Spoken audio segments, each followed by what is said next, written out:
We'll call the July As 21 long as it's Board of Trustees of the Urbana Free Library to order.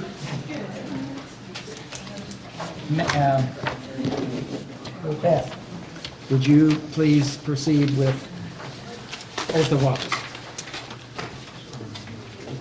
I'm going to ask all three of you to please repeat after me. Everyone. No, she said everybody. Everybody, that's where we're doing everybody, okay?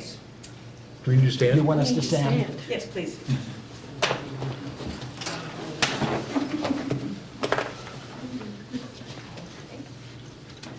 I do solemnly swear I do solemnly swear that I will support the Constitution of the United States that I will support the Constitution of the United States and the Constitution of the State of Illinois, and the Constitution of the State of Illinois, and that I will faithfully discharge the duties And and I will faithfully discharge the duties of the office of Library Trustee of the Office of Library Trustee to the best of my to ability. the best of my ability. For those that do not know, this has become legislation that we must be sworn in, I guess you say. So we did that tonight. We only have 3 new members tonight. They're not new members, they're continuing, but they've been appointed by the city council. So we decided to do the whole board. It's done.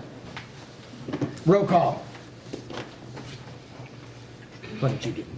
Jane? Here. Anna? Here. Huh? Here. Beth? Here. Chris? Yes. Mark? Here. Mel? Here. Bill? Here. And Jeff?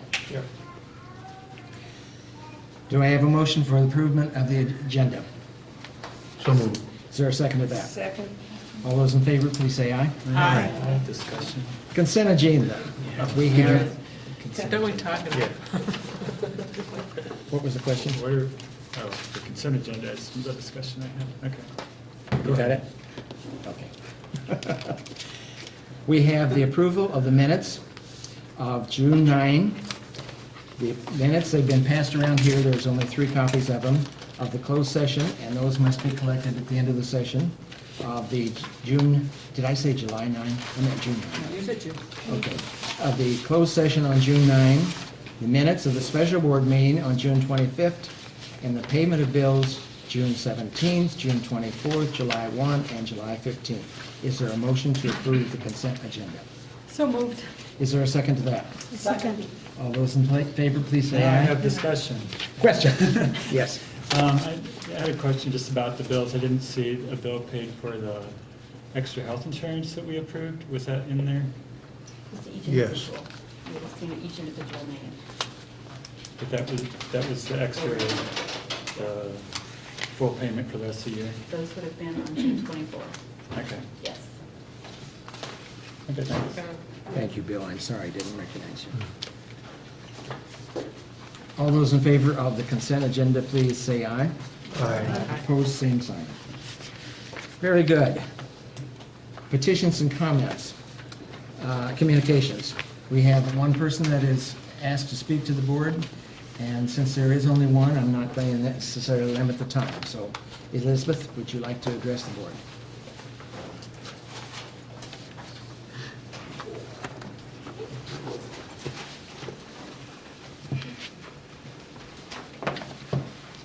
At our most recent circulation department meeting, Dawn, the head of CIRC, informed us that Celeste, our director, is asking us to provide her with some highlights of the last year in our department so that she can present them to the board. And we laughed. We laughed because in the last year, our hours in CIRC have been cut so dramatically that we cannot do our jobs to the best of our ability. And morale is so low at CIRC that 3 part-time clerks with more than 20 years experience between them have resigned in the last year. Their positions were not replaced. Instead, 4 hourly clerks have been hired at CIRC. The problem with that is that hourly clerks don't open the library like part-time clerks do. They don't close the library. They don't work at the information desk, which is staffed solely by CIRC clerks. They don't make non-resident cards. They don't work on as many special projects. They can't work enough hours to take on all those extra responsibilities that half-time staff are expected to take on. CIRC has anywhere from 3 to 5 clerks working on the first floor every minute the library is open. Clerks calling sick or schedule vacation, and someone must fill those hours. But our director has informed us that her goal is to cut all part-time staff to only 20 hours a week without the ability to pick up hours. We aren't allowed to pick up all the open shifts, and instead are forced to work short-staffed.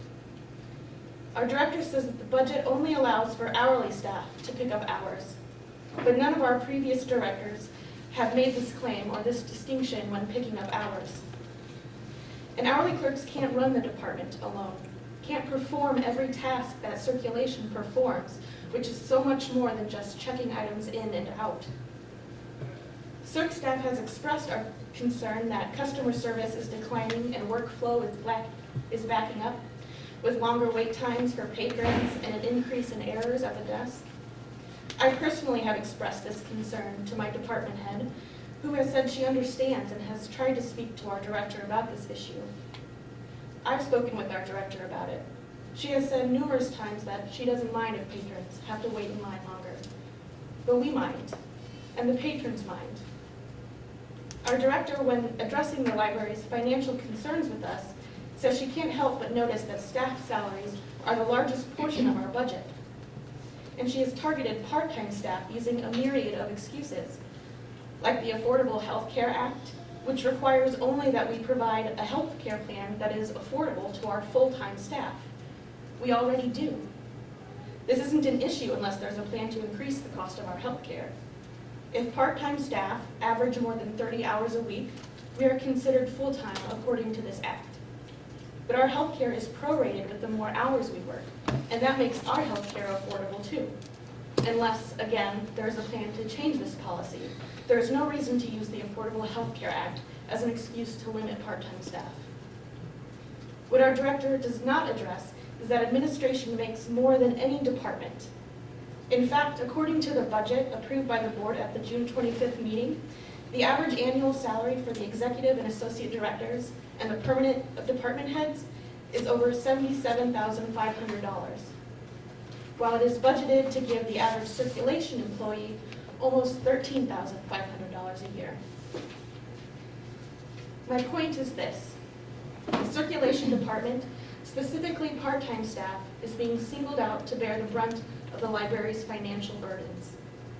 Just because patrons are using the new methods of checkout that we have available doesn't mean that CERC clerks have lost our value to this library.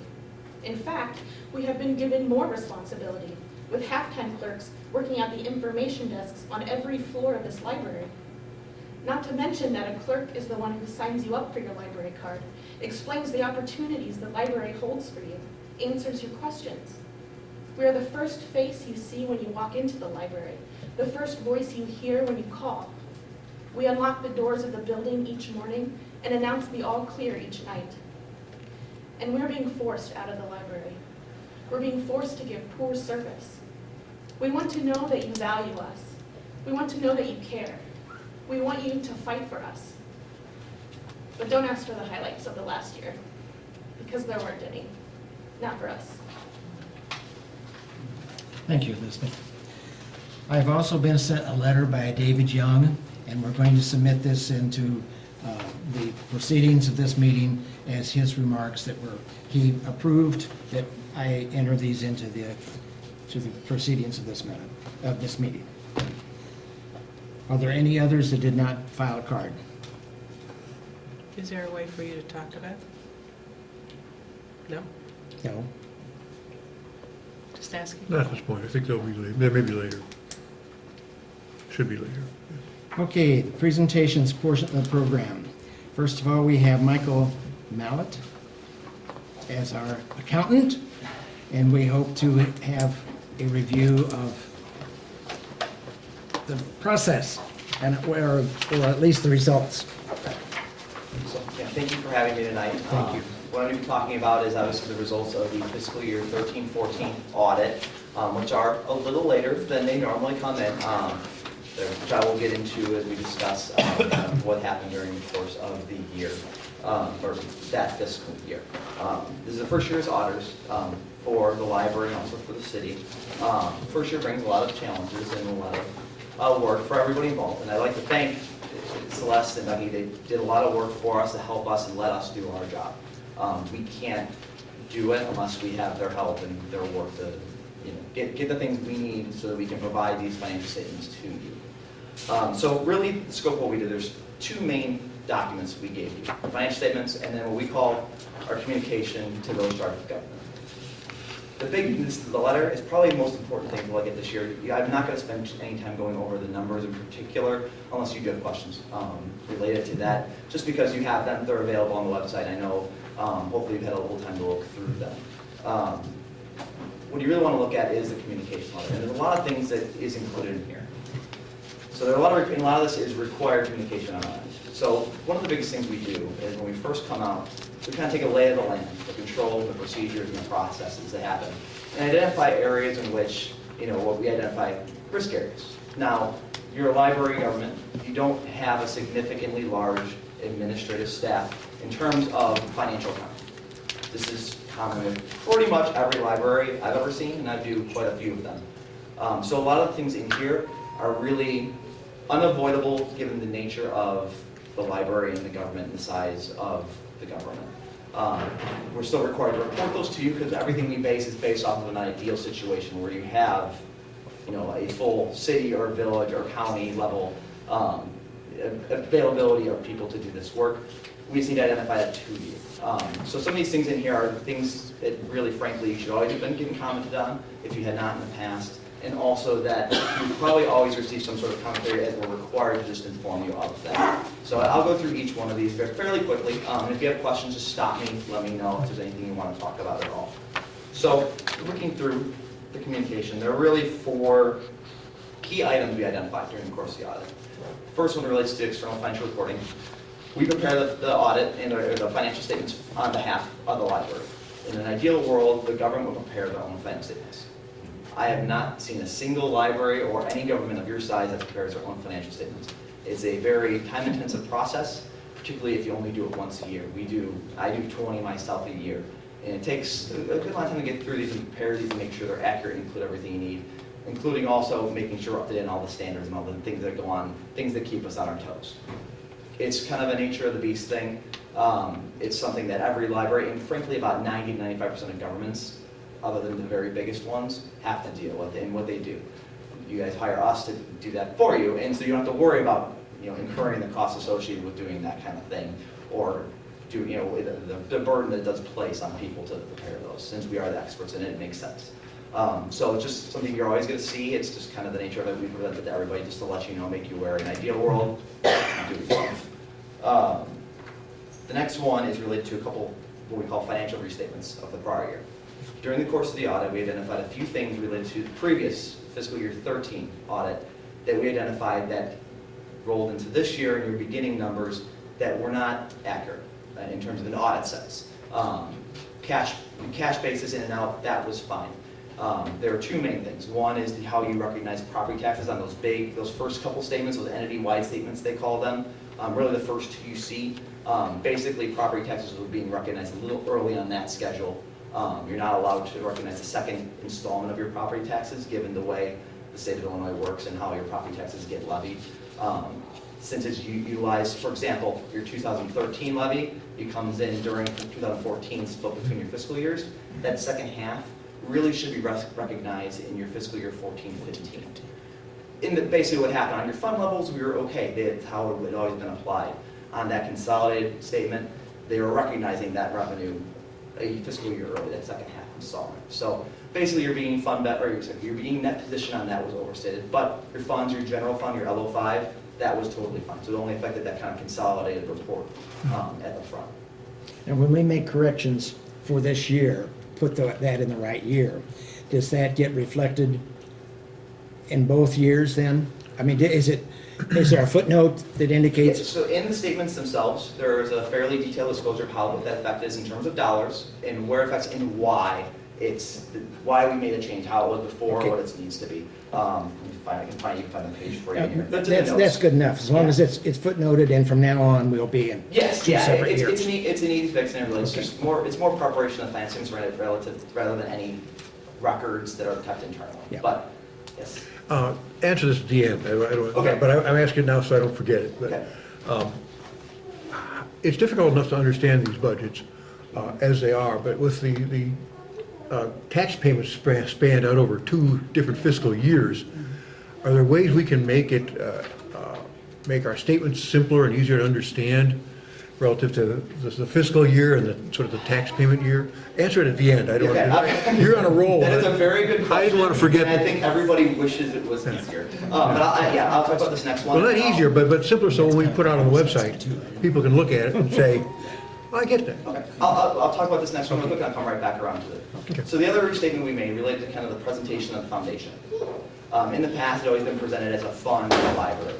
But given how it's organized and its relation to you, it's still part of that overall entity we report on. We audited it, but it's not part of the library. It's a related organization. So instead of being part of the governmental funds you'd see in the past, it's now reported as what we call a discretely presented component unit. So you only see that in those first couple statements. You see the far right of the column. There's a column for that. They're presented separately. It's more, a couple years ago, they changed the standards. It's something that probably should have changed a few years ago when the way these things are assessed changed. It's just a cleanup. So you'll see it's just presented in a different format now. So that's not a big thing. The library itself also is presented differently in the city's financial statements in a similar fashion where they're treated as a fund, now they're a component unit. So it's a very mirror image type thing. Just so you know, it's not something that's reflected necessarily here, but to know how you're also incorporating into their financial statements as well. So those are the 2 major things we identified in terms of the restatements, things we cleaned up that'll be good going forward. And we identified them, and they're all spelled out in detail in both the letter, the communication letter, and also in the notes to the financial statements. So getting back to your text question about the property taxes, it's very hard, the way that the timing of the Illinois property taxes works, and given a 6/30 fiscal year end, makes it really difficult to be simple to understand because of the timing. And the idea is, you think about it, your January 1 is when the lien takes place. You don't levy it for 11 months until December. And then you don't collect for your first installment for another 5 months, and then after that. So it's almost a 2-year cycle, which is unique to the state of Illinois. And other states are a little quicker. Some states are similar to Illinois as well. Given your 6/30 fiscal year end, and where those timing of those payments happen, the way they're accounted for in a financial statements is their intended use. And if you think of the timing, that first installment's clearly intended to support kind of the second half of your fiscal year. You have your ebb and flows and cash flow throughout the year. That's really your influx near the end of the year. That second installment will never come to be utilized on that current fiscal year, the cover current fiscal year costs. And really, part of the accounting basis, the accrual basis, is how they relate to, how they tie to your usage of it, and what you're anticipating. So because that second installment, by all intents, is intended to be used for that next year, that's why you don't recognize it. Now, So the way we're reading is, so the second installment really is intended to be used for the next fiscal year, even though it's really reflecting the previous fiscal year. I think that's where the rub is with how we reflect it in the budget. Yeah, this is that. And I think what can help simplify, because so you levy it, when you levy, it's, when you're getting it in. And it's, on an annual basis, it's probably not a significant change. It is a change in the flexion budget because you're always getting 2 installments each year. So in terms of the budget, you can account for it in that sense. You're not thinking of, for the 13-14 fiscal year, we're looking at the 13 levy. You're looking at the second installment of the 12 levy and the first installment of 13, which is complicated. It's confusing even for me to talk about, as you can tell. No, but this brings some clarity. This is good. Yeah. And you mixed accrual with respect to income and cash accounting with respect to in the cash rest of accounting, them. yes. And in terms of where that annual revenue number ends up at, the cash accounting in your budget versus an accrual basis is not very big, because once you annualize it, once we kind of corrected the timing, it's not going to, you'll have a little bit of shift, obviously, because if every levy changes from year to year, but it's relatively close because we don't recognize any of that second installment at all, but we are recognizing the prior second installment. And the way Champaign County distributes their taxes can plays into that and helps stabilize it year to year to some degree, if that helps. Okay. Thank you. It's a very, for all Illinois, it's very complicated with this. And will continue to remain so, Yeah. Yeah, unfortunately, I have no control to change that one. So getting back to kind of some of the items on here, there's also a comment related to segregation of duties. This is also one of those ones that every single library and small government is going to have. In an ideal world, what we do is we look at your major transaction cycles, the things where you have the most amount of volume, so your payroll cycle, your regular cash distributions, things like that, where we identify certain key elements. In an ideal world, each one of those key elements is done by someone else. In an organization where you have really most governments, pretty much all governments, even big ones, run a relative skeleton crew compared to private organizations in terms of their financial administration and accounting and bookkeeping and things like that. Because of that, there's only so much you can break apart those responsibilities. So that ideal world is very cost prohibitive for pretty much all governments to a great degree. Now, something we're working on is thinking of kind of outside the box ideas to kind of implement secondary controls, review procedures, sign-offs, things like that, that can make up for the fact that you can't break things apart that way between 4 or 5 people. Since the main bulk of that responsibility is on a couple people, we're thinking of other ways, and we're going to work with the administration to identify ways to just kind of tighten those controls up to the best we can. Some of them you're probably never going to be able to truly eliminate just due to the nature and the size of the library, similar to the financial reporting one, unfortunately. But we'll work with the administration to make sure everything is as tight as it possibly can be. And they've already implemented a lot of things we identified during the audit, a lot of changes in terms of those processes that were made before we even issued the audit. Okay. So there has been already a lot of groundwork made on that, and we'll continue to work on that. And then the last one of the major comments was related to internal, or IT.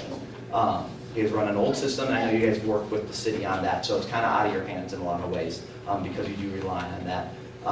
Since there's a lot of things that come along with a customized system that's being used in an older customized system related to kind of best practice controls around that information, because that's really that's your core database. And although there's a lot of security around it and there's a lot of good controls around it, there are some things we would have, in an ideal world, again, would see some improvements around. And I know the city is working on that already, and they have been diligently working on that. And so that will hopefully be reflected in your kind of continued usage and participation with them on that as they update their controls and modify it. That'll be reflected here. Unfortunately, it's one of those things that you guys don't really have. I know you have some communication with them on that, but it's probably going to be something spearheaded by the city to update going forward, which I do know they are working on. So those are the 4 major things. There are also some other recommendations in here that are very minor. They're not big things, but things we just want to call out as best practices. Vendor policy, just kind of making sure, you always want to make sure the vendors that are allowed to be distributed funds, making sure you're reviewing them and getting their all their different tax forms and all that kind of stuff. Just formalizing that process to make sure that no rock is unturned basically when it comes to that. Can we anticipate that you'll be our auditor next year? Yes. Does that help to answer some of the questions?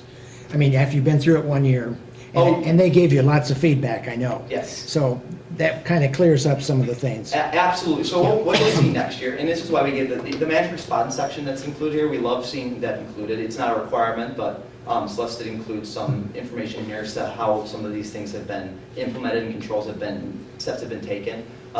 Next year, hopefully, you'll see this letter changes and the communications change. So again, some things will stay, but we'll communicate more explicitly the things that might be something you'll have to live with and you just can't change. But we'll also identify where things have improved and changed. This is kind of a living document from year to year. It won't stay static. So we'll continue to work on that, and we've already had communications on ways to address certain things. So yes, going into this next year, being year 2 in general, and then also given some of the complications just across the board with the audit related to kind of some of the things we identified during the audit related to prior years, I expect this year to be much smoother. The timeliness will absolutely be improved. I think on the city side, which requires us to be also done with yours, we're shooting to be done by 12/31, which is the ideal filing deadline, which is how it always has been.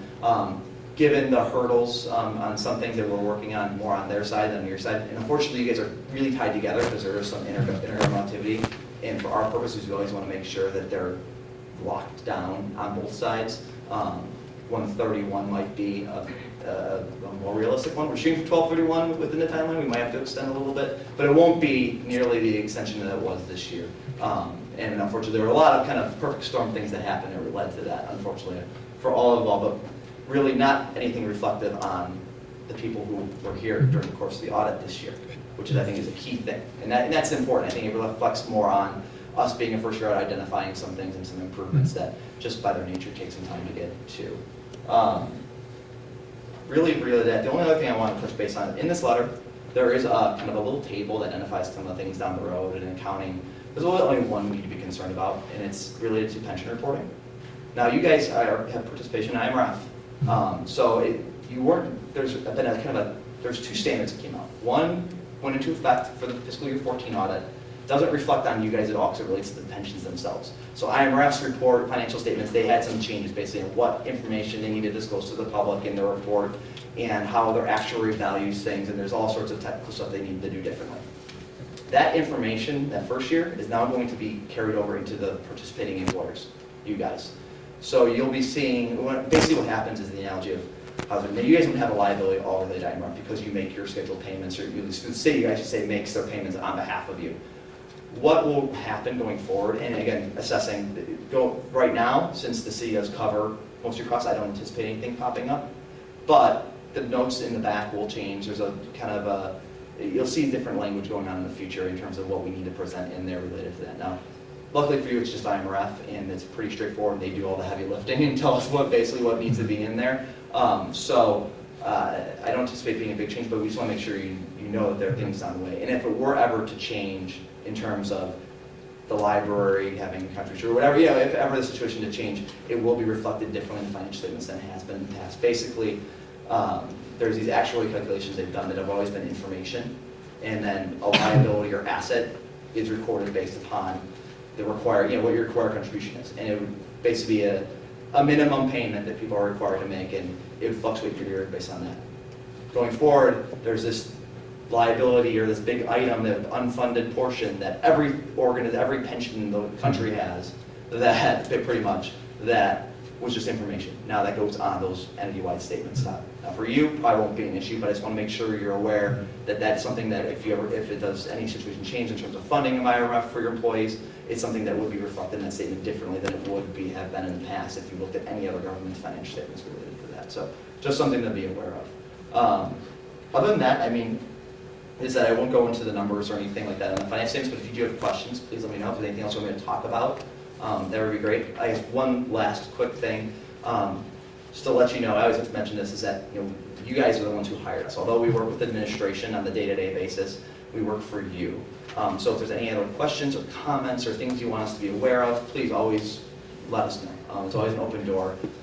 In the letter itself, there's some communications letting you know what our responsibilities are, kind of the highlights of the audit and certain things we're required to communicate, and also letting you know what we really love to hear from you if you have anything to say. So there is some kind of stuff in there that we always want to make sure you guys know that it's always an open door to talk to us about things. Do you need, Jeff? So you were saying that you're trying to develop some out-of-the-box things about this. The segregation of duties seems to be the most, on the surface seems to be the most dangerous area to me. But isn't there, if all of a lot of government entities like us have the same problem, couldn't we team up with some other agency that they would check our, do a... You could, another risk related to that too, because it needs to be a level of oversight you have over them. I think an example is in certain areas of the state, treasurer's offices are utilized for school districts, where the school districts will, it started off as an investment pool, turned into them basically running their general ledgers and they're doing their accounting for them. If there is an oversight over that organization doing all that work for them, then that segregation of duties doesn't even matter to you, you don't even know what they're doing. So it absolutely is one of the ideas you can have. There are other risks related to that you'd have to work through related to monitoring of that. But it's certainly one of those ideas. And other things is identifying ways that reports can be generated in the IT system that maybe they hadn't been thought of, that they can make those and present them and use them as a way for checks and balances and automate that process so that, for example, a check run, making sure that all the checks are sequenced and things like that. Those are the kind of ideas that we see elsewhere, and if we see something and think, oh, this is a great idea for the Urbana Free Library, we let them know and see if we can implement it in some fashion or another. Not every idea works, but we try our best to kind of think of it the best ways as possible and as many redundancies as you can within reason to ensure that not only the funds of the library, but also the people who are working. I mean, they don't want to be seen as a risk either, and they are. And none of this is an indication of them not doing their job or doing anything wrong. It's just you gotta identify, if someone were to ever leave and come in, you're just opening yourself up to any way you can minimize that and minimize that for themselves. I think is always generally appreciated by everybody involved. Any other questions of the auditor? Well, we certainly thank you for the hours and the hours of the staff that put this together. Becky? All right, thank you very much. Thank you. Thank you. Next, we'd like to have a year-end report that's required by this. This is for Count? you. The year-end report's a different one. We'll talk about Oh, yeah, that. that's a different one, okay. This is for fun. This is for fun. So This is to Celeste talk is going to about give us a year-end report. The great things that are happening. And I am looking for the remote net scene. Could you advance it for me? Yeah. Oh. I don't think that's the one. I think that will turn it off. That's okay. You can just hit enter for me when it's the timer.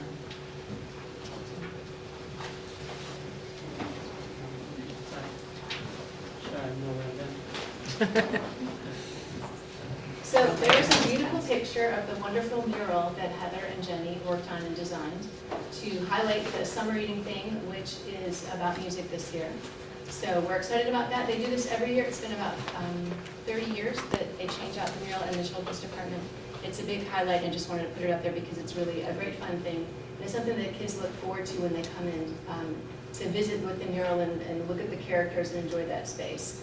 So I want to highlight that as some of the great work that the graphics department does. They spend a good chunk of time on working on this and working on the summer reading pieces and parts that go out there. And so if you haven't seen them, if you haven't signed up for summer reading, please take a look on our website and do that. I know Chris has said he has done that and he's finished his reading. I know I finished mine and other people are doing the same.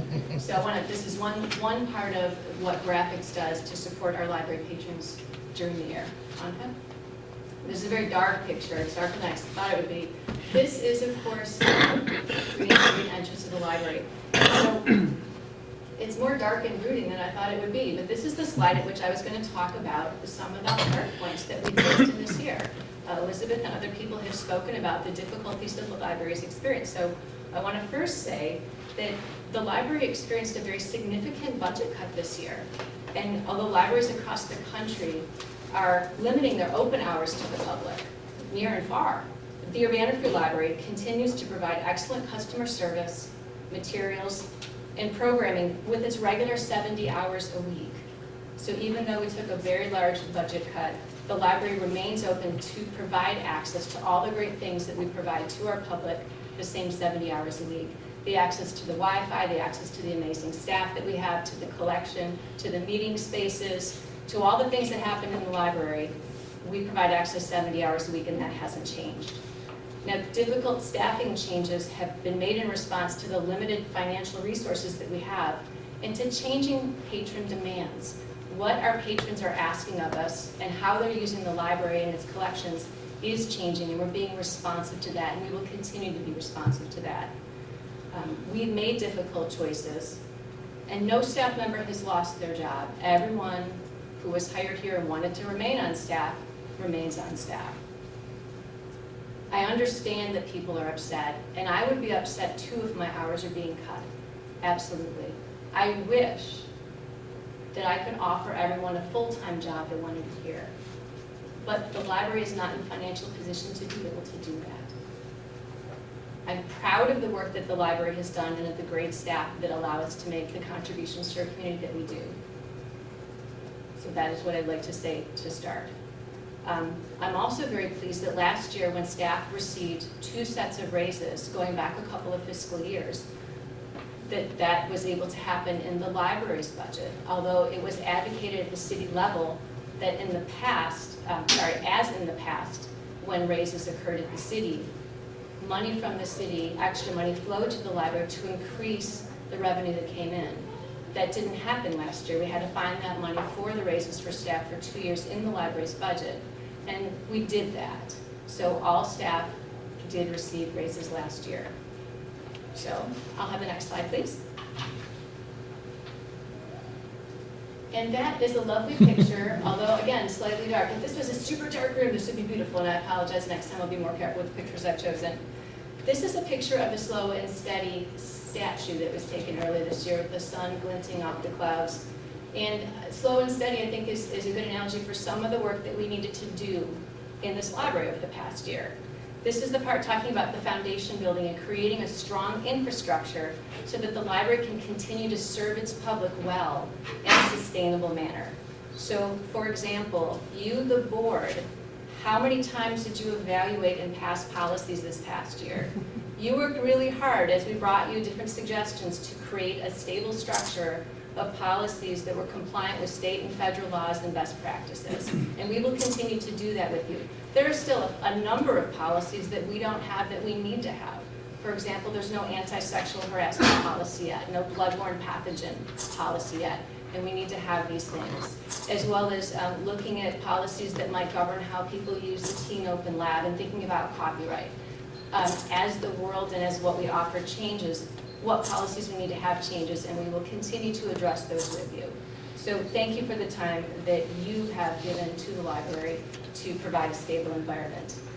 The policies, when I started here, were not all online. Some of them were really old. The decision had been made before not to put them up, so it was really hard to see what are the policies of the Urbana Free Library. And so one of the first things we did is get all of them out there, warts and all, really aged, some of the policies being back from 1994, so that the public and the staff all knew what are the policies of the library.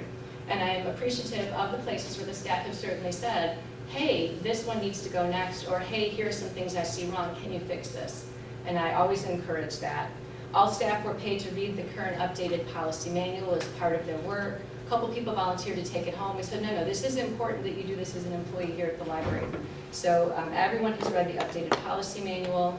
Staff evaluations hadn't been happening as regularly as they should have. We got that back on track, and everyone had a shared goal, and the shared goal was increasing the use of the library. And we've taken suggestions from staff, and some of them that came in we were already doing, which is exciting that the staff in different departments don't always know what different people are doing. So it's fun to be able to say, you know what, that is a great idea, and it's such a great idea, they are already doing it, and you have an enhancement, and we're going to implement that as well. The staff handbook, which is from 1988 when Seinfeld ended. The staff handbook has been completely revised by Anka and a team of people that worked with her. It went to the city HR department for their feedback, and she and I are going to meet with them on Thursday to, there are a couple of small tweaks that looks like that we need to have to then implement, or not implement, to be able to copy and then roll out to staff a staff handbook. Again, policies separate than procedures. But 1988 is really old.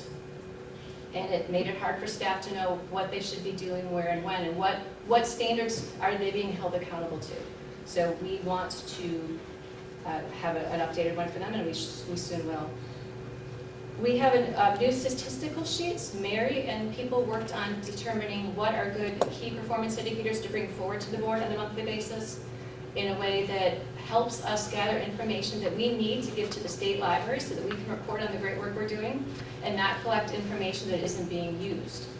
The statistics that were being gathered before, I know this is boring, but it was a really, really, really cumbersome process that took a lot of time and then wasn't used. So we did some good work to make sure that what we're collecting is being used and is useful to people. Another thing that we worked on this year is that not all staff knew whether or not they were civil service employees. Staff had not received copies of the Civil Service Handbook. One person said she'd been here 20 years and never had received a copy of the Civil Service Handbook. Now it is on the city's website, but as an employer, we want to support our staff. And so we resolved all the issues that people had as to whether or not they were civil service and what the rules are that were governing their work and how we as employees and employers need to work together to follow the civil service rules. Okay, next one.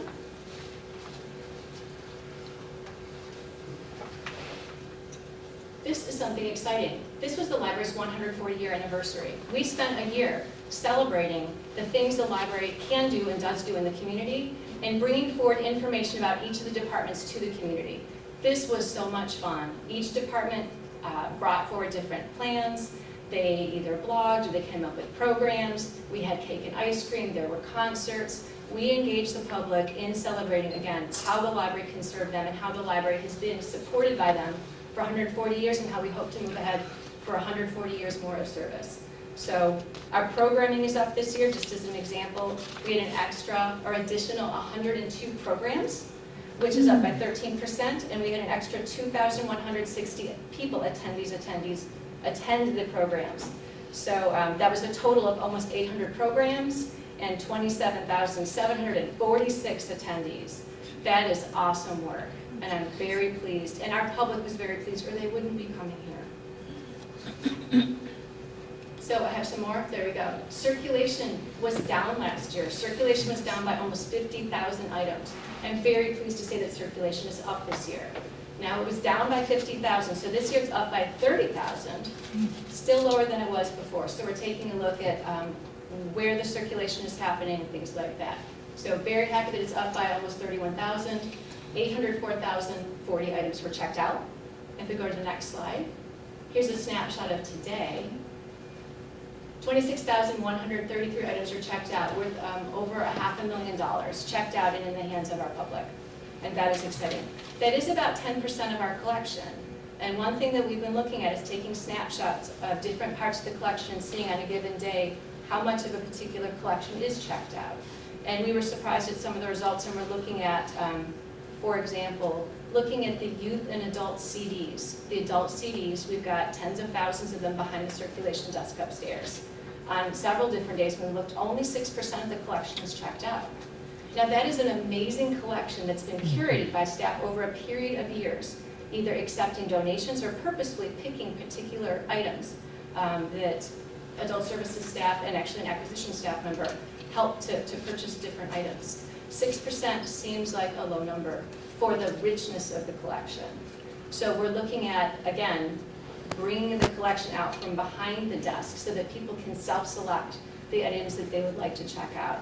The adult DVDs, when we've looked, are at about 20% checked out. But again, that's a low number for the richness of the collection that we have. We're looking at a project like they've done in the children's department to reprocess the DVDs and CDs so that people can self-select them, and that has worked well in the children's department. It's tons and tons of hours of staff time as well as volunteer time, and we're thankful for the volunteers that have pulled things together and our acquisition staff and other staff who have made that possible so that kids and their families can walk up and touch the DVDs and check out at the self-check machines or upstairs, the ones that want to take home with them. This is going to be a big project that Dawn is leading a team of people across departments to evaluate what will this look like. We sure as heck can't do a conversion of 30,000 items overnight. It's a many-step process, and there will be pieces and parts and expenses that will be incurred, but it will make the collection more accessible to our public, which is a benefit to them. And it will change how we do business as well, because what has to happen now is we're double shelving, and circulation staff have to go retrieve every DVD that's an adult DVD that's behind the desk that they want to. So we're looking at starting with a trial adult collection, which is the adult educational DVD collection. We have had we've had a small collection of adult educational DVDs out on the desk so people can self-select this particular set that are already protected with the security system. And so far that's worked out quite well for us and our patrons are happy. Okay, next one. So the numbers are a little bit small from here, so I will read you some of the numbers. The top blue line, which is darker, shows staff-initiated checkouts. So in 2014, the 2013-14 fiscal year, staff touched and checked out 570,000 items. This fiscal year, staff touched and checked out 458,000 items. So that is a decrease of 112,000 items that staff checked out to the public. That is a very, it's a decrease. What we've seen an increase in is self-checking and renewals and people using our ebook collection and e-material collection. So starting at 190,000 self-touched items and self-generated checkouts by the patrons in 2013-14. This year it went to 342,000. So this is a trend that we're seeing. Oh, it's okay. This is a trend that we're seeing in our library. So the use of our library is changing. What you see in these numbers are the renewals that you, the board, allowed us to increase. It had been a limit of 2 renewals per item, and then it had to come back. Whether or not someone was waiting for it, a patron would have to return that item even if no one else wanted it. And you said, okay, let's try 3. So we tried 3, and renewals went up from 150,000 items to 177, almost 178,000 items checked out in a year. That is a big increase. And again, what we're seeing a lot of here is renewals. Also, you're seeing here the success of the wonderful ebook collection that Carol is curating. My Media Mall, the Overdrive collection we've had for a while, they had 33,000 checkouts last year, and we have the new 3M collection.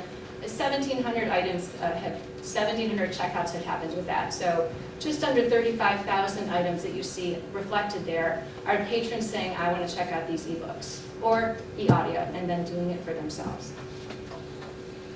Okay, ready for the next one.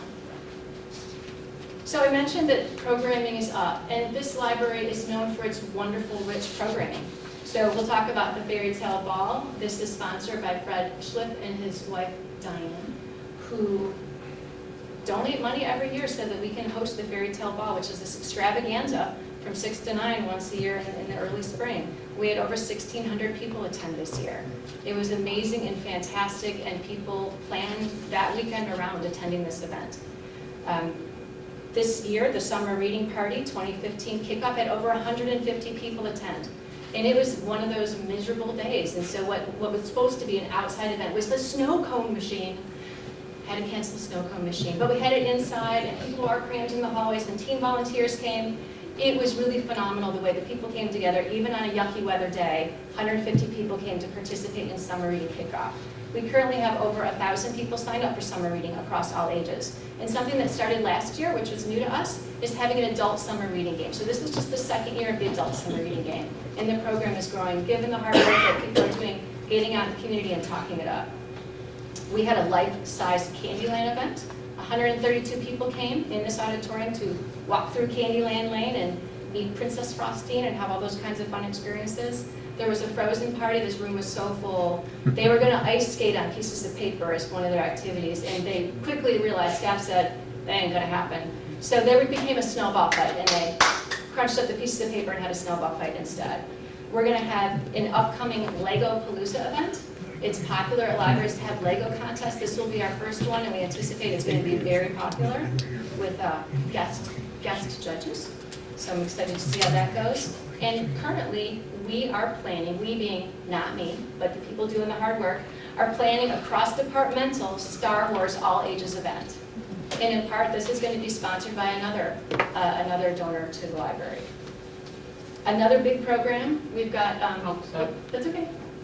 So that's Candyland in the bottom left, and then Phil Clay is speaking here about his book, and he won the National Book Award, which was an amazing opportunity for us to have him here. Him being here was presented by the Illinois Humanities Council, the Illinois Library Association, and of course the Urbana Free Library. And this opportunity, and Carol keeping up with those organizations, has us positioned to perhaps participate in future grant opportunities to bring even more wonderful programming to the library. So we will cross our fingers and see how that goes and keep you in the loop. Community events that are bigger than our library, although those are pretty big events. Next one. Just a sampling. The library participates across the way at Lincoln Square at Read Across America. We have participants in the Festival of Children's Literature over at the iHotel. We, of course, have activities here during the Boneyard Festival and the Folk Vineyards Festival, which will be coming up again really soon, as it turns out. So the Teen Open Lab, what a huge success. So I know you've all seen the lab set up and students in here, but just a quick reminder, this amazing program that people ask Joel and Amber about all the time, and you've spoken across the state about, this came out of teens not having a space they felt was theirs in the library and acting like teens in the library. So instead of continued shushing moments and continued you need to leave the library because you can't behave moments, staff had conversations with the teens to say, what is it you want from your library and how can we get you there? And they were difficult conversations because people don't like to be shushed. They don't like to be told what they can't do. And they do want to have a place where they can be kids. And so, working with the teens and finding out what they wanted, working with the university, getting grants, 3 days a week, circulation staff set up this room. Teens are so invested, and they try to come in and set up the room too. Amber, I know, comes in early on Wednesdays to set up because the kids are sitting on the floor outside the doors because they're so excited. The kids get out of school early on Wednesday. So this has been extremely popular. It's only been 3 years. We've got 6,000 kids. We're averaging 20 kids per session. Some days it could be 40. It gets a little... there was one day I did have a shushing moment that I couldn't hear myself think because the singing and the dancing and the Jenga playing and everything was so loud that Becky and I were like, oh my God, this is amazing. And yet I still have to get some work done. So Amber let them know they had to tone it down just the tiniest bit. So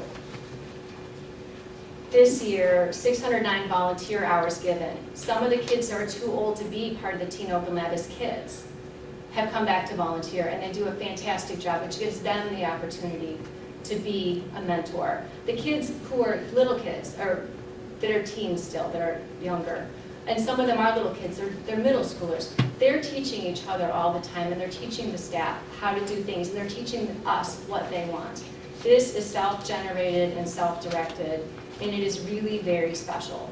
And I'm thankful that it happens here all the time. This year we had over 3,000 attendees, and they had 125 Teen Open Lab events. Sometimes they're special events like come in and make costumes for the upcoming manga mini-con that's going to be happening, as well as making costumes for Zombie Prom, and sometimes it's homework and Minecraft and sewing machines and laser printers and whatever else. It just depends what the kids want. But the ownership and the commitments of the teens is what makes this super special, as well as what staff across departments, again, bring in getting in there and being there for the kids.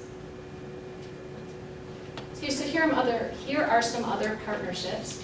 We have to the west of the Green Street doors, a piece of public art that's going to be here for 2 years thanks to the Public Arts Commission. This is called the Stranger Reduction Zone, and if you press the button, then it's going to give you how to say hello in different languages, and people have a lot of fun with that. This year, the library is partnering with the city. They have the City of Urbana Artist Gallery at the library up there in the cafe area. So when there's an art exhibition at the city, some of the pieces live here at the library during the same time period. This is new this year. Kathy set that up with the Department of Community Development. So also there's a new statue next door where the broken bench used to be. There's the Asteray sculpture, and that is beautiful, and patrons comment on that as well. Other partnerships that we have, we've got the Urbana Middle School there. We talked a little bit about it. Amber and Joel on Mondays go to the middle school and work with the kids who are at the Summer Academy. They've also worked with the kids that participate in the Splash program. But with the Summer Academy, kids who are reading through the library summer reading program are going to get credit for reading books when they start their fall semester. And these are kids who are struggling a bit, so this gives them a leg up and it gives them extra confidence. This took a lot of meetings on Amber's time and years of relationship building to be at a point where the schools are happy to have these conversations and to move ahead. And so we're very pleased with how this is coming along, and the schools seem very pleased as well. So the library also got a grant through the Ready to Learn initiative with PBS and WILL. And what they're going to be doing for the library is similar to the great new literacy kits that Susan Peters in Children's Services is purchasing. Susan has pulled together kits of math hands-on manipulatives, so the kids who learn math in other ways other than just sitting with pencil and paper are going to have hands-on experiential learning opportunities. And again, staff here are choosing what we think would be best for our patrons. So those should be coming soon-ish. So we're excited about that. Also last year, it was the first year that the Juvenile Detention Center worked with the teen librarians on teen summer reading for the kids that are across the way, and they're also doing that with us this summer too. So there's also an image there for the Illinois Department of Commerce and Economic Opportunity. Martin Wolski and his colleagues at the university did get a grant that funded having a community ambassador here at the library during Teen Open Lab time and some other times as well. And what we did is we had some adult programs as well as having Kim Maples here in the Teen Open Lab.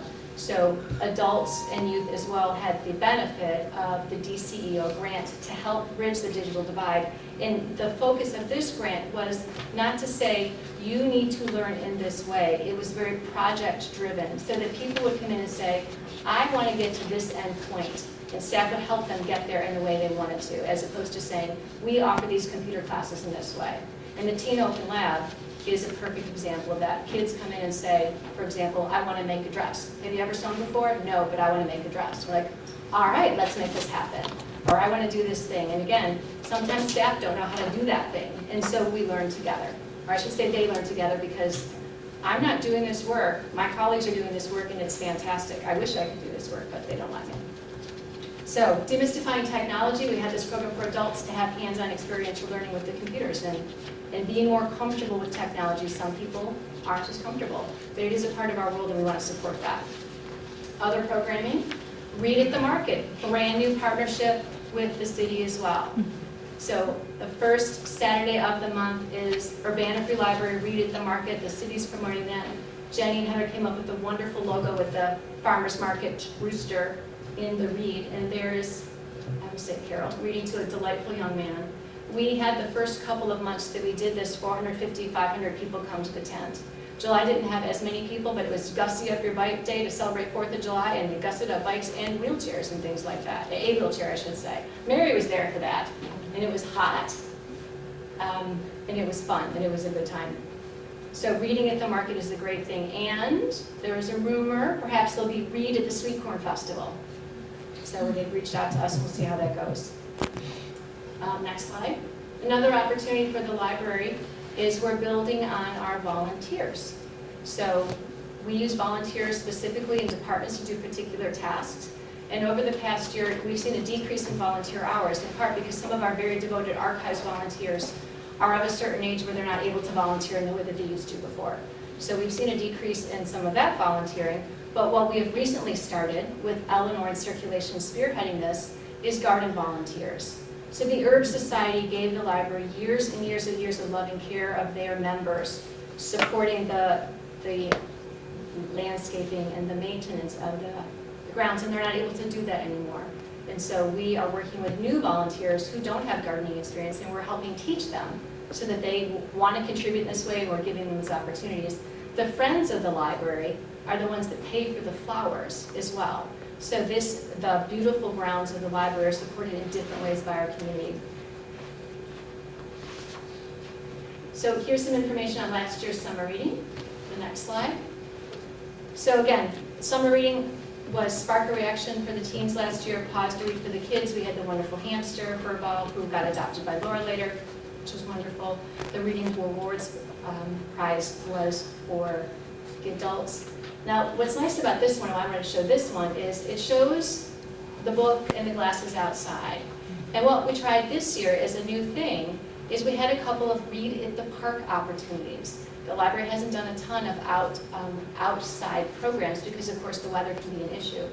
But Carol and Cassia went to the park, and people read quietly for a period of time, and then there was ice cream and lemonade and cookies and lemonade, and then people could talk about their reading or just gather around. And so this was a new thing, and it was quite popular.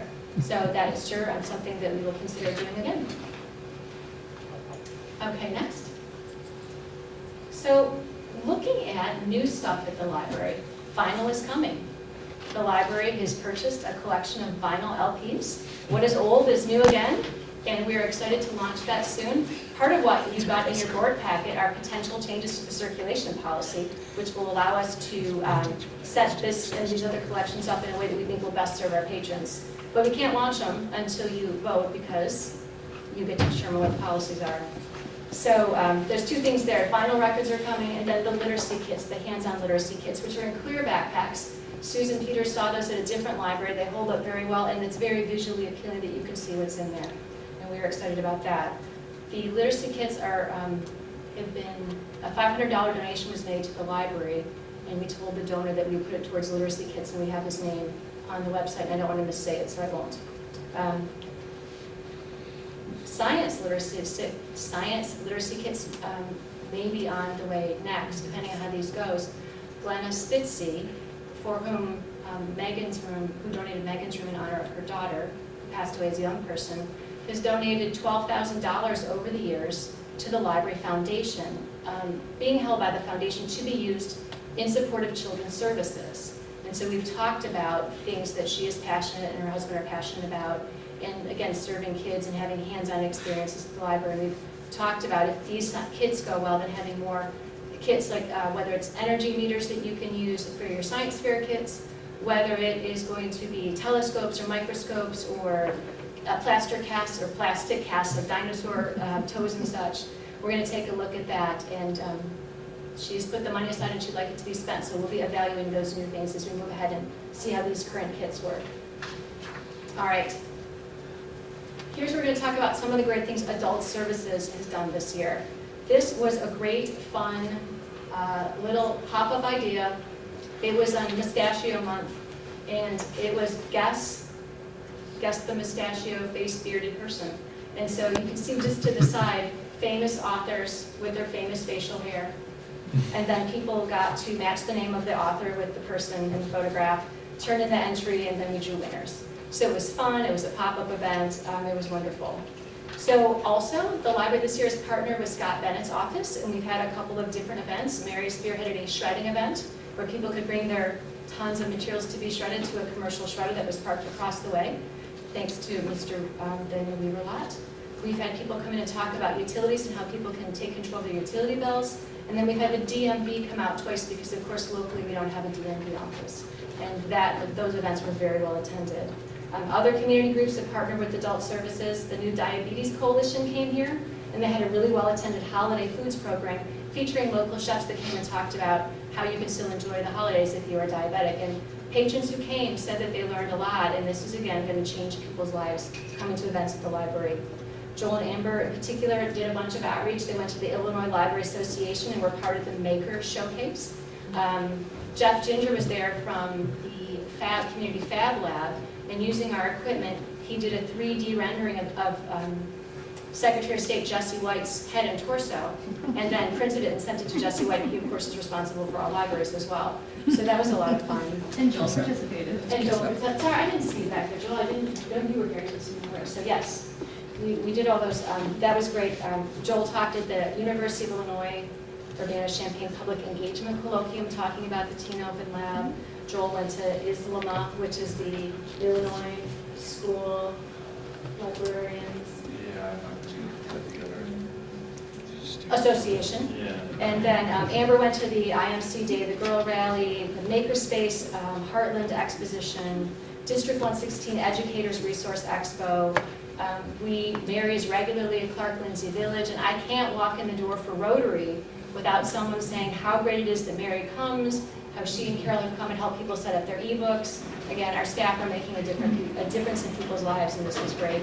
We added new remote content for people, 3 cloud downloadable books, as well as a wonderful it's more than just a database, Music Online, which contains streaming music of all different sorts, and sheet music and videos. It's an amazing resource. We'd love you to give it a try, because the more people use it, the less it costs us, in the aggregate per use. Another fun thing was blind date with a book. People racked up books and put them on display, and patrons checked them out sight unseen.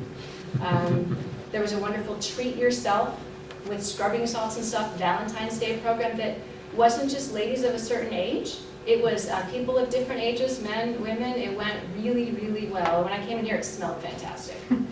And the Teen National Walkout. And one thing we've got coming down the pipe that's going to be all ages, but I've got it on my Adult Services page. There's a really amazing graphic novels collection in this library. Manga and graphic novels and comic books. And what we have is we have them in 3 different places in the library, broken down by ages. But they're still in the Dewey Decimal number, the 7s, the 700s.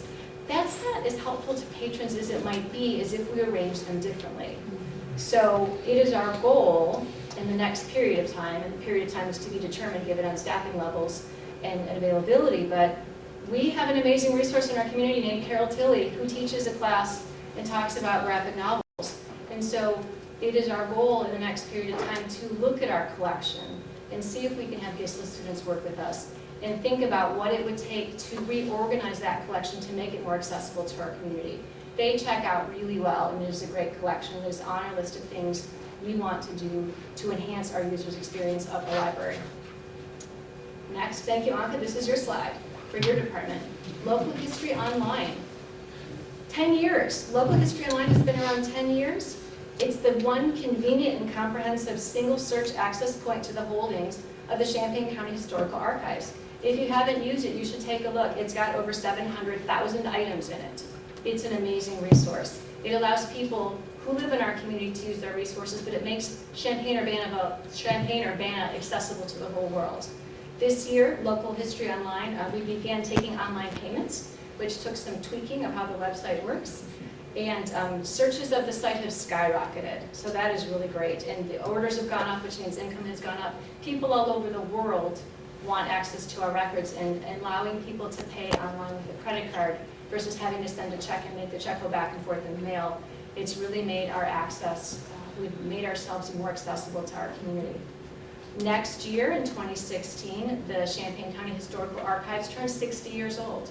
We're very excited about that, and you can expect some fun programming to come out of that. They do a really great job with Throwback Thursday blogs, which are blogs and then put on Facebook. They get really good feedback. There was a great one about the fire department that I know people really responded well to. Here we go next.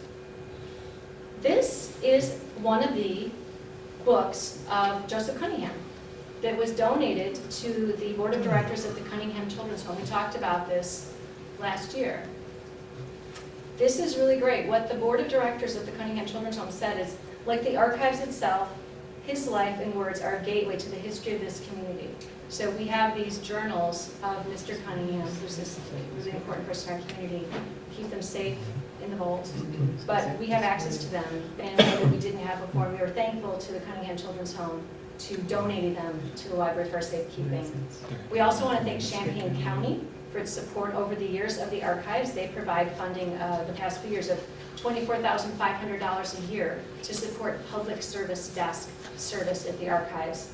And then also, just starting this past fiscal year, Katie Blakeman has got a budget for the circuit court for storage, because a lot, 50% of the items that we have are their records. And so we're getting $13,000 a year to pay for storage, which is, of course, safe, and would cost them a lot more to have them stored in a different type of facility that's air-conditioned and climate controlled. And we're accessible, and we provide access in ways that weren't being provided before. So that is a great benefit. And here we have our new library card that came out this year with our 140th anniversary, Rich History, Bright Future. This is a slide where we talk about all the great things the circulation staff have done. We got a new library card this year, and in circulation, they blogged, they just put displays, they posted on social media. We updated the website pages talking about circulation. In the past, circulation clerks were not allowed to place holds for the public. Some people were doing it and they felt kind of illicit about it, and staff said, you know, we place holds all the time. This is a normal part of our job, especially for the people that are also infonauts. At this station, I can place holds. At that station, I can't place holds. It's confusing to the patrons, and it doesn't make a lot of sense. So we made sure everyone had the training that they needed to do this, and all circulation staff started placing holds for the public, and that's been a good success. Recently returned entertainment DVDs that have the security tags on them already. They're going out in a recently returned cart, so that staff don't have to take the extra time to shelve it and shelve the card. And because they're newer, people want them more frequently. This was a circulation staff person's idea, and we said, you know, if we put these out for the public and they get them themselves, they might self-check, which is going to impact how you do your work. And they said, yes, but this is going to make it so much better for the public. And so we tried their idea, and the public really does like it, and we're very pleased about that. As we said, adult educational DVDs are going to go out soon, and there's a small display out now. We took a second, there were 3 self-check kiosks at the beginning of the year here upstairs. The second one went downstairs because sometimes there was a line of people waiting to use the self-check in children's. Sometimes even with 2 self-checks in children's, there are lines of people wanting to use the self-checks. And so we're very pleased that those have been so well accepted. Elizabeth and Brian created a YouTube video that talked about circulating items, which is a lot of fun. That debuted in December. 7 circulation clerks. All circulation clerks have the opportunity to be cross-trained, if not if they wanted to be. 7 people took us up on that, and we're cross-trained to be able to work on that reference desk station as well, first floor, doing reader's advisory, notary public, helping with the fax machine, providing the general first point of service that you see. I think it's a reference desk. So there are total 7 who were cross-trained. Sorry, there were 3 new people who were cross-trained. Eleanor had a great idea to make sure we have a good pool of people. We were finding it was hard to find people when the shelver baristas, when we went to a different position, we didn't have enough people in the pipeline to hire right away. And those people do 2 jobs, they're shelvers and they're baristas, so it's really important to have a good pool of people. So now we do monthly tests. Instead of having people put in applications and then scurrying around when a position opened, we test people in an ongoing manner. And so then when a position opens, we already know who's passed the test, whose hours fit with the hours of availability that we have, and we can move ahead. It's much more efficient. And then we have express checkout. We have a new hotspot that IT purchased for us, so we can wirelessly show people how to use their e-readers and such at the farmer's market and off-site, sign up for summer reading, but we're also checking out books to people off-site as well. So that has gone out, and today, at the Learman Neighborhood Garden giveaway, 4 people got library cards. Last week we were at the Learman Neighborhood Garden as well. 5 people got library cards, and there's discussion of, well, if this is going well, we go back again, perhaps we can bring some materials for people to check out. And so that's very exciting. Last slide. Here we go. So this is the lovely 1918 view of the library with the great blinds, awnings that were purchased by the Friends of the Library last year. This is the upcoming challenges and opportunities section. Here are the things we know we're going to face in the next year, but we don't know what all the implications are going to be. We have unknowns with health insurance cost.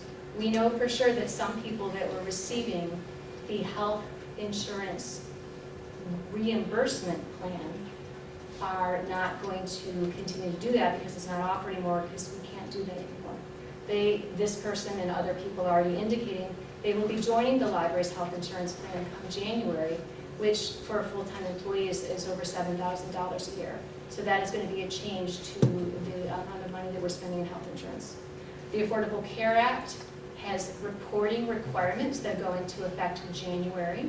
Some organizations that are larger are actually hiring outside firms to keep up with the reporting. It's very complicated, and it's very important that you get it right. We are not in a position, like Mike said, the library is not in a position to hire outside people to do these kinds of things, so we have to figure out how we're going to be able to make that happen, because it is the law that we follow these requirements.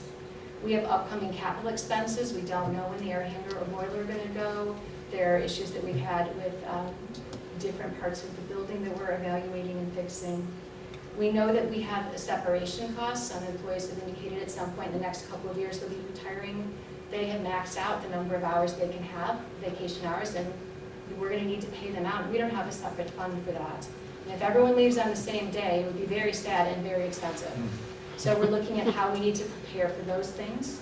The world is changing around us. People have these wonderful ebook plans they can download. You know, you can subscribe to different services for $9.95 a month and get unlimited ebook downloads. How as a library do we respond in this world to the world that's changing around us? How do we keep up and keep aware? We want to continue to get to know our users and what they want. The state hasn't set its budget yet, so we're waiting to see what will happen with the state budget. There's possible implications for us at a number of levels. Minimum wage may or may not go up this year. If so, that would impact people at a particular wage rate here. And then exciting parts of what's coming up next. The CD-DVD conversion program so that we can put those out to the floor, not going to happen right away. Looking at the graphic novel collection and how we can make that more accessible. We've got more big programs coming. The tech plan update, which is going to be coming to you next month. We have a technology plan. We're working on the EDGE assessment, which is something that the state library requires that we do as part of our getting the state per capita. So we're working on those 2 things at the same time. We'll be reporting to you next month. We are assessing our collection development and resource allocation. So we've been spending money in certain ways on our collections, and we're going to be taking a different look at how the collections are checking out, where should we be putting our resources.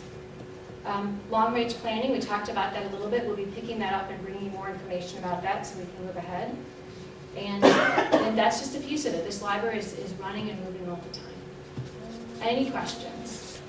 Celeste, you have spoken about the self-selection, that we might be moving towards that. And I know that there's probably some statistics available, and I'd like for you to check into them as to what the loss factor is. When you go to self-selection, there's Sure. certainly going to be a loss. So I think we need to have some cost figures that we can kind of expect when they move that direction. Absolutely. And they are going to be secured, but you're right. There's a way to get around any security system if you work hard enough at it. So I'll get you that, Chris. Anybody else? Actually, Celeste, do another question? Or I have a first question. When we saw the graph with the self-checkout versus the in-person checkout, have we ever measured any response from customers, any satisfaction survey surrounding that issue? I know a year ago when we were first looking at self-checkout, we had some discussion on the board saying, well, at some point we want to see what the customers really think of this one way or another. And I don't know, one way we'd measure it would be just in complaints and unhappiness or in happy things said about that, but do we have any data at all? We have not collected any data, but as part of what we'll be doing with the long-range planning is I expect we'll be talking to the community about different factors of the library. And we can certainly ask about whether it's, well, we know how often people use self-check, that's an easy one, but we can ask something about that if you'd like us to follow up. Right, kind of more the satisfaction level. Anecdotally, so not data, but in the children's department, parents say out loud, oh my God, I love this, either because they find it easy themselves to use, they can check out while the kids are doing whatever they want to do and they're in an enclosed place versus having the kids stand in line with them. And or the kids love to self-check their materials themselves. So anecdotally, I can say that it's been a big hit in children's services. And again, we hear that staff say, yeah, we had another line today, people waiting to use the two self-checks.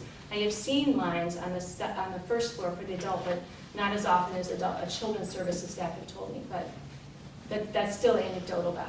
Okay. So I can get you data later, maybe. Thank you. Thank you. Thanks for that update. I'm always amazed seeing you guys out at every community event. The outreach from the library is just amazing. As far as referring back to a little bit to the personnel issues, it all comes down to money eventually, and I know that you can't operate the library on the same amount of money for 5 or 6 years with costs going up.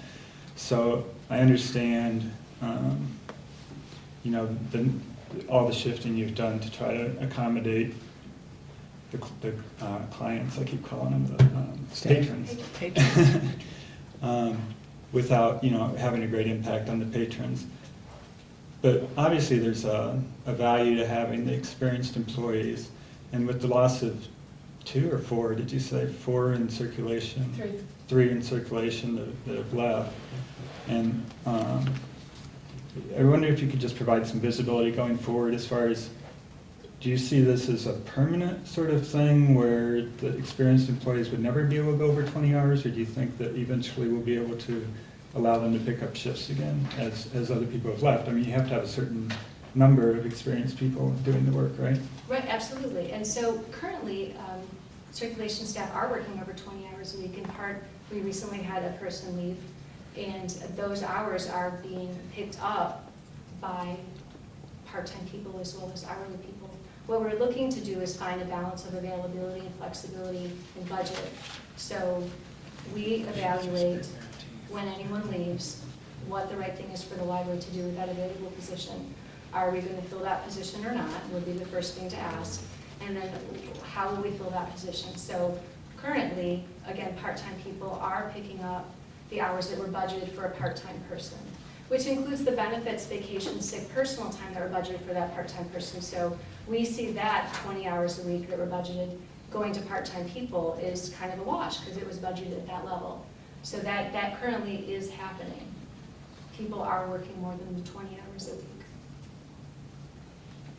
Okay, and so you see that increasing as far as, as attrition happens, you see people, So I can say that it's going to depend on what the needs of the library are.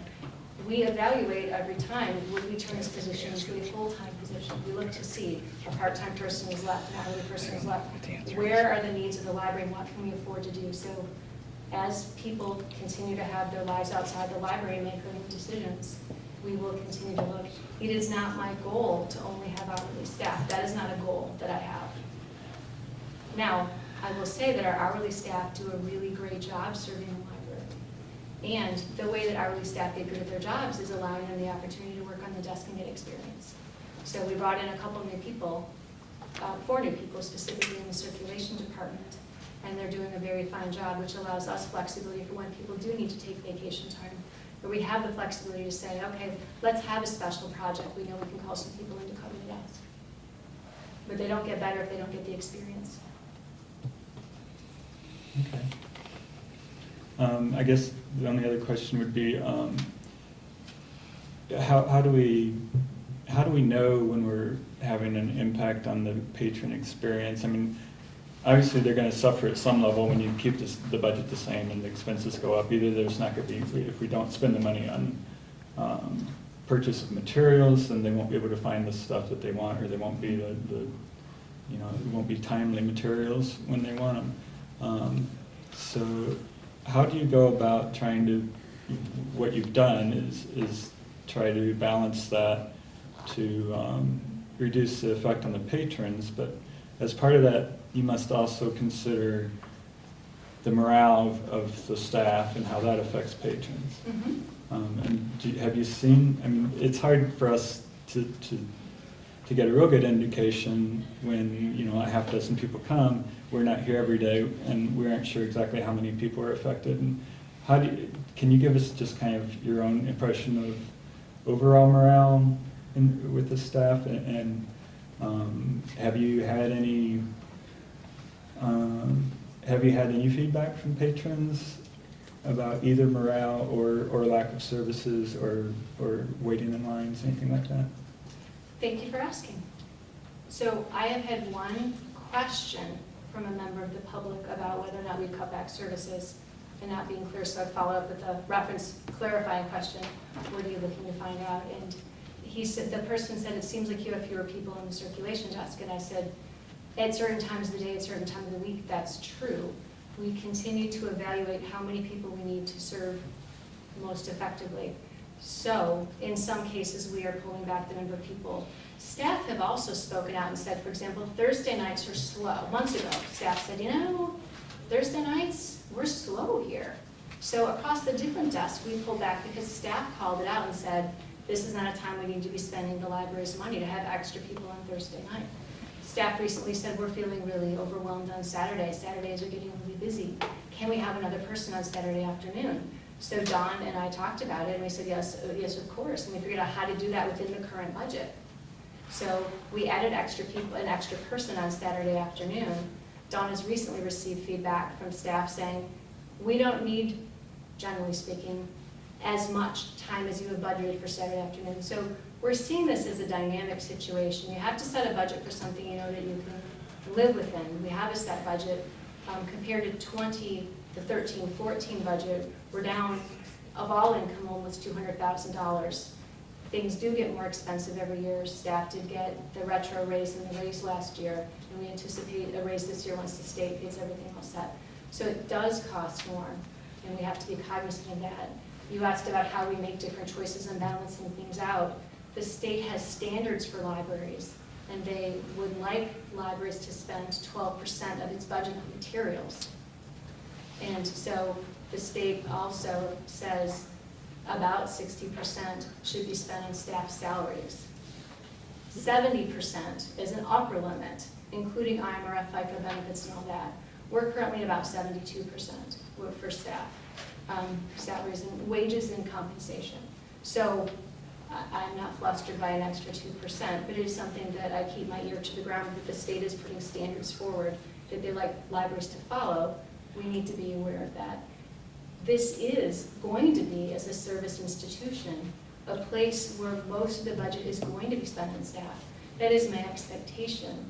It is everyone's expectation. Staff are the core of what we do, the collection and the staff, and how we put those things together. Of course, we just need to think about ways to be sustainable, that we can continue to provide access to all that we do in an ongoing way. And that hasn't always been done in the past. Not to point fingers, but there's a lot that needs to still be addressed, and we are addressing it within the context of the infrastructure of the library and trying to be responsible and giving good access. So did that, morale, you asked about morale. Staff are understandably very angry. But again, this staff, I will look at you and at the board, you're amazing, you're fantastic. And I know that when you work with the public, you are doing your best by them, because that's why you work at a public library. We are all passionate about the public library and serving our patrons. So I know that people are really mad at me personally, and really mad at the library, and mad at whoever else, and upset and hurt. Of course they would be, of course. Again, if we had the money to give everyone a full-time job that wanted it, or the number of hours a week they want to choose to work, that would be great, but we are not in that position. So people are upset and angry and feel disenfranchised, but they're not showing it to the public because they are professionals, and they do love what they do. And I appreciate that every day, because we wouldn't be the library we are without the great staff and how well they serve the public.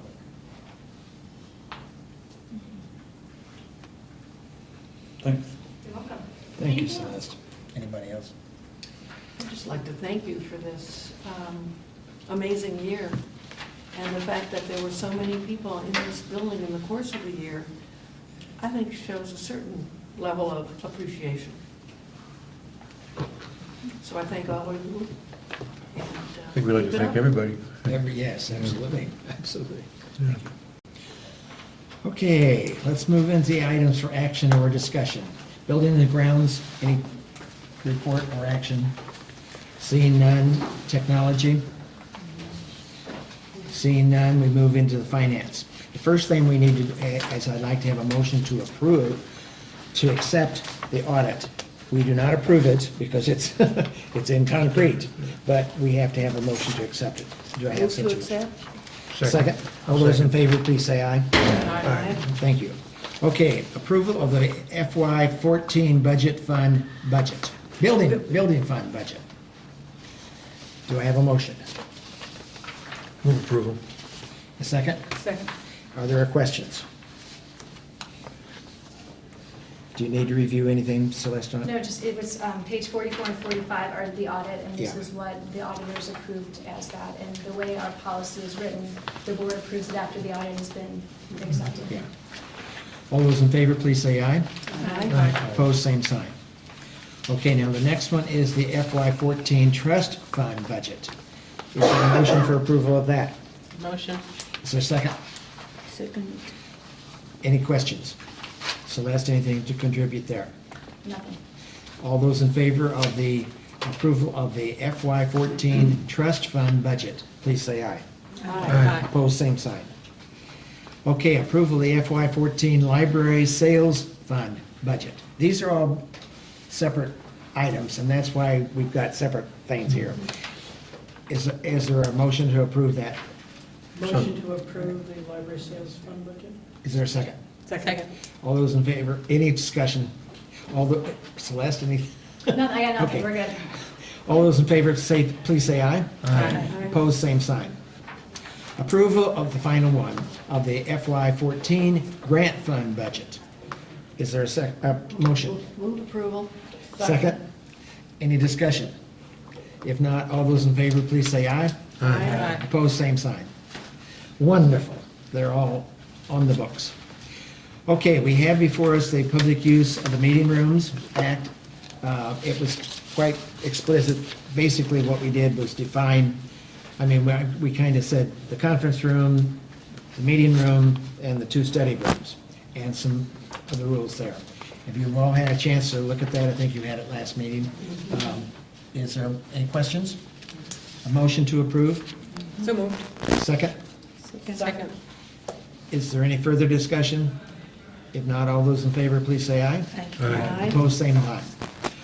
Okay, now we have the circulation and interlibrary loan policy quite lengthy. I don't know that you've had an opportunity to look through it. I think it's quite thorough. Are there any questions that you'd like to pose at this time? It's pretty clear. I think it's extremely clear. I think it's clearer than it's been. Yeah. Okay, that will be up for a vote for that at the next meeting. Report of liaison officers. Friends, Anna? Please have your attention. Anna, anything from Your Friends? Vestry Library will close in 30 minutes. Friends did not meet, and I believe they meet in August again, am I correct? I have not heard when that will be, Yeah. but I anticipate. First Wednesday. That it will be the regular time. So no report. Then the book sale's coming up next month. The next report is the foundation, and that's not had a meeting. Heartland Libraries, Jeff, you got anything? No, I'm not official until next Tuesday. So. Okay, I've been to a meeting, I attended the last yeah, meeting, and I'm meeting with the director on Monday. She's going to orient me to the whatever, so. okay. Any additions from the, I'm just going to lump them as from the administrative staff. You've got their report. Okay, under new business, board liaison appointments, I would like, if Anna, would you continue as the Friends? Be happy to. I will continue on the foundation representative. Jeff, will you take on the position of not only as a trustee of that, but also our representative Of the Illinois. of the Heartland Oh, yeah, yeah. Library System? Okay. I think probably a board appointment of the Open Meetings Act representative, and I have not asked anybody, 'cause maybe it's done at the same time here. Is that, we don't have any paperwork, do we? For the, you mean, are you leaving it? I'm skipping down to D. Oh, okay. Bill had been the person Well, before. that's what I was going to say. Bill, are you willing to continue with that? Yeah, I can. Okay, that's why I thought the appointments maybe should have all been together then. Celeste is reporting to, as a requirement to the city council. Do you want to say anything about it? Sure, you have a handout. You all have copies of the library laws and rules as updated in April of 2015. So you all have a copy of that, and inside that book, you will find 75 ILCS 5/4-10, which is the part of the rules that say you, the library board, need to present a report to city council within 60 days of the fiscal year ending. And this lists what you need to put in your report, which we are, of course, working on. We don't have all the statistics yet, we're pulling those together. So what I will bring you, what we will bring you before the next board meeting, at the next board meeting, is the report that you could, if you chose to bring to city council. One of the things you want to note in there, though, is as number 6, which is the statement of financial requirements of the library for the ensuing fiscal year, blah, blah, blah, levy. So, again, as Michael talked about, and as we've talked about here, how the levy for the city and the library works is fairly complicated. This should be one of the last things in your... You have the sheet. Yeah, the sheet, okay. Oh. Got it, okay. So this was printed out to make it easier, but it is in the law. So this is something that we will do, and if you have feedback, we'll get you the report earlier than later, and you can provide feedback to us at the next meeting if you would, and then it's given to the city for city council, and that's also, a copy is filed at the Illinois State Library. You're not on the agenda yet. I mean, there isn't a date set for your report to the city council. No, no. Okay. Now, I wanted to talk to Elizabeth also about anything she needs for us for the levy. If there's anything we should be taking into account, so. So this is Okay. informational that we'll be working on this, and it's something that must get done next month, so that we can meet the deadline that the state sets for us, for you. A semi-annual review of the closed sessions. We're not, are we looking at one of those tonight? We do No. have. No. There's a couple different ways that the board can address the closed meeting minutes that you have. One approach that some libraries take is that the board meets in closed session to go ahead and all review the meeting minutes and then have a conversation about if you feel any of them can be open or partially opened. And then you come into open session and you vote on which would stay closed or open, depending on how you phrase it. That is one approach that some libraries take. Other libraries take the approach that someone is appointed to represent the board and read all the closed meeting minutes, and then at the next board meeting, report to the board what that person's opinion is as to whether or not they should remain open or closed. And then, again, but semi-annually, the board does this. So you can decide what approach you think is best. This is a sample sheet from the Muhammad Library, is the form that they use. Other libraries have a more intense spreadsheet. We'll look at a couple different options, but we wanted to have you discuss what you feel the approaches you want to take so that next month the review can occur and that you can address this state requirement. If the board decided something was still closed, it could be closed indefinitely, couldn't it? And you could make a note of that, but the person, whoever it is, or the board itself, you do review all of the minutes. The review is the important element. You review them semi-annually. Yeah. And you can certainly make, some places make a note, this will be closed forever because it is about particular staff person's compensation benefits. But you do review what is open and closed, or closed that could be opened. And I would assume that it's the entire minutes, it couldn't be portioned off. It's the entire closed session Yeah. minutes, yeah. Do you know how long it's been since this has been done? How long, do we have to go back more than 6 months? If it hasn't been done in 2 years, we have to find all the minutes and decide. What we'll be doing is evaluating what the library has on tape and in minutes and providing that to you so that you know what the status is. So the list will be fairly short going back through, I want to say it's November or so of 2014 of what we know we have minutes for. Okay. There's going to be a lot. No, Because we don't have, because we don't have Oh, we don't have the minutes. tapes? No, stop. We have the tapes. Oh. We don't have minutes for all the Written things that we have minutes. tapes for. So we are evaluating the infrastructure and seeing where we stand. Okay. What I can tell you is what you know you have approved, you have those. And so we should address those, and we can move ahead in addressing the rest of it. Okay. So the first round won't be bad. How and when should we decide how we're going to proceed? yeah. Well, that's our own decision. We can, Well, are we going to talk about it here now? But do we have to have or a are we closed going session to decide how we're going to work on it? No. Just Is there any, yeah, Alan? I think to start, we should all be involved in this. If it becomes routine and we decide, well, one or two people can read them and bring a decision to the full body, that would be fine. But to begin with, I think we should all look at them. That's my opinion. I mean, there aren't so many that it's a strain. No, not at this time, it's, any other thoughts? If not, Beth? yeah, I'm thinking, I'm always looking at the most efficient thing, just given, but I know you're saying you think you feel more comfortable, Yeah. at least to start out with, just so that everyone gets the Exactly. feel of that. Yeah. Why don't we try for 6 months or so? Yeah, I could go for that, but then I could see at some place when we get into more of a flow, I Yes, think I exactly. would, I'd That's prefer what I more said. to. Yeah. Let's hope we don't have a lot of closed sessions Well, Yeah. Right. when we're dealing with personnel and property. That's the major reasons. Okay, I think that's our agenda for tonight. Do I have a motion for adjournment? Will we adjourn? Second. All those in favor, please say aye. All right.